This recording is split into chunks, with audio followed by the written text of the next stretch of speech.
जय महाराष्ट्र. अखेर माजी आमदार शहाजी बापू पाटलांना गद्दारीचं फळ मिळालंच.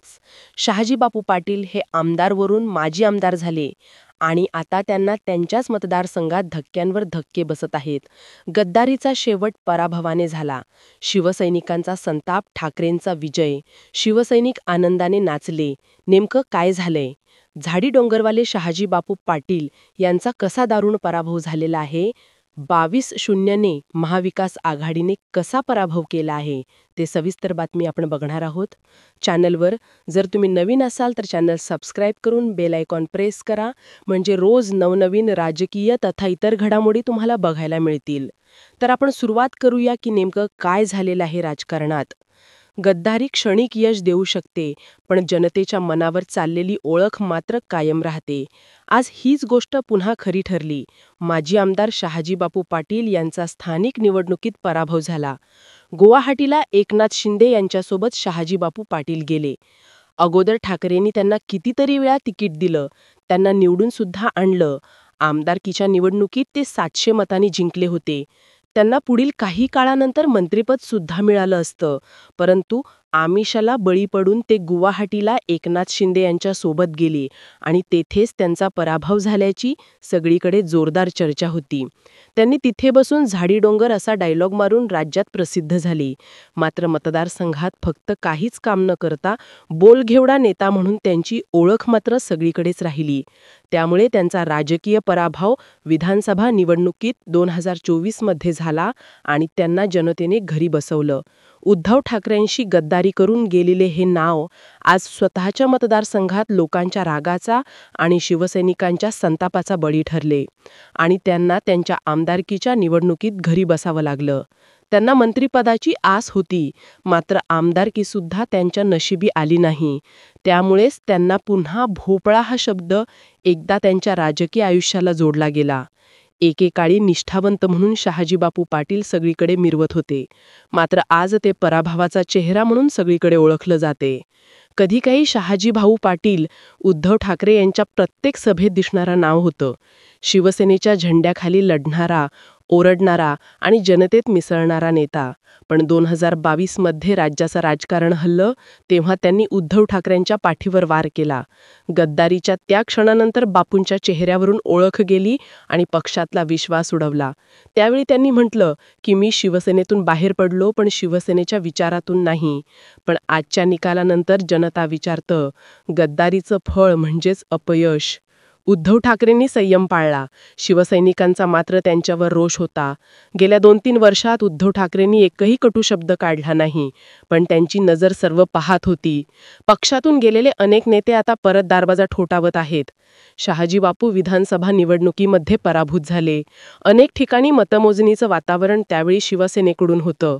शिंदे गटाला वाटत होतं की शहाजी बापू पाटील अनेक हजारो मतांनी जिंकतील, परंतु त्यांचा पराभव झाला.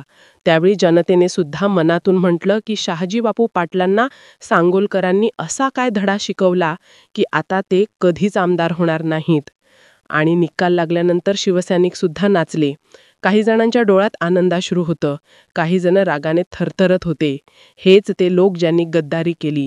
आज त्यांचं नाव सुद्धा लोक घेणार नाहीत, असं एका वयोवृद्ध शिवसैनिकाने सांगितलं. राजकारणात भोपळा हा शब्द विनोदी वाटतो, पण त्याचं ओझं फार मोठं असतं. एकदा हरणं, तेही आपल्या स्वतःच्या मतदारसंघात, आणि तोही अल्प फरकाने, ही फक्त राजकीय हार नाही, तर ती आत्मविश्वासाची पडझड आहे. शहाजी बापूंनी अनेकदा ठाकरेंच्या विरोधात भाष्य केलं, टोले मारले, परंतु शेवटी जनतेनं त्यांना उत्तर दिलं. उद्धव ठाकरेंनी त्यांना उत्तर दिलं नाही, अप्रत्यक्ष त्यांना विचारलं सुद्धा नाही, परंतु त्यांचे शिवसैनिक आणि जनतेने मात्र शहाजी बापू पाटलांचा विधानसभेमध्ये पराभव केला होता. तुम्ही गद्दारी केली, आम्ही मत दिलं नाही, हा संदेश आता महाराष्ट्रभर पसरतोय. महाविकास आघाडीचे नेते आज आनंदाने नाचत आहेत. भाजप युतीला धक्का बसला आणि लगेच आघाडीच्या नेत्यांनी पत्रकार परिषद घेऊन शहाजी बापू पाटील यांचा त्यांच्याच मतदारसंघात कसा पराभव झाला हे सांगितलं. निकाल लागल्यानंतर शहाजी बापूंनी कोणतीही प्रतिक्रिया दिली नाही. त्यांच्या चेहऱ्यावर शांतता होती, पण ती शांतता पराभवाची नव्हती, तर ती पश्चातापाची होती. कदाचित चुकीचा निर्णय घेतला आणि त्यांच्या या मतदारसंघात त्यांचा आज 22-0 पराभव झाला. त्यांचे सगळे शिलेधार हे डिपॉझिट जप्त करून आपापल्या घरी गेले. शहाजी पाटलांनी आमदारकीच्या काळात काहीच कामं केली नाही. त्यांचा बोलघेवडापणा जनतेला आणि त्यांना नडला. त्यामुळे जनतेने त्यांचा पराभव केला. सगळीकडे चर्चा होती की शहाजीभाऊ पाटील यांचं राजकारण आता कसं होणार. त्यांनी मातोश्रीवर टीका केली होती. त्यामुळे शिवसैनिक सुद्धा त्यांच्यावर भडकलेच होते. शिवसेनेच्या इतिहासात अनेकांनी गद्दारी केली, पण ती शेवटी जनता विसरली नाही आणि आज तोच इतिहास रिपीट झाला. लोक विसरत नाहीत, ते पाहतात, लक्षात ठेवतात आणि वेळ आल्यावर मतपेटीतून उत्तर देतात. शहाजी बापूंनी उद्धव ठाकरेंचा विश्वास तोडला होता. उद्धव ठाकरेंनी लोकांचा विश्वास टिकवला. हेच्या निकालातून खऱ्या अर्थाचं फळ आहे. आज निकाल एका मतदारसंघाचा नाही, तर तो महाराष्ट्रातील प्रत्येक शिवसैनिकांसाठी संदेश आहे. उद्धव ठाकरे आणि मातोश्रीवर विश्वास ठेवा. सत्याचा झेंडा पुन्हा उंचावेल.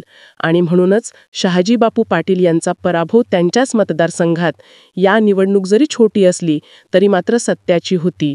आणि या निवडणुकीमध्ये शिंदे गटाचे म्हणजे शहाजी बापू पाटील यांचे सगळेच उमेदवार पराभूत झाले.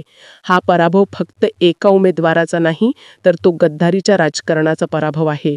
आणि हा विजय फक्त महाविकास आघाडीचा नाही, तर तो शिवसैनिकांच्या मेहनतीचा आणि निष्ठेचा विजय आहे. म्हणूनच ज्यावेळी उद्धव ठाकरे आणि मातोश्री यांच्याशी जो कोण गद्दारी करतो त्याला शिवसैनिक मात्र धडा शिकवतात हे मात्र निश्चित.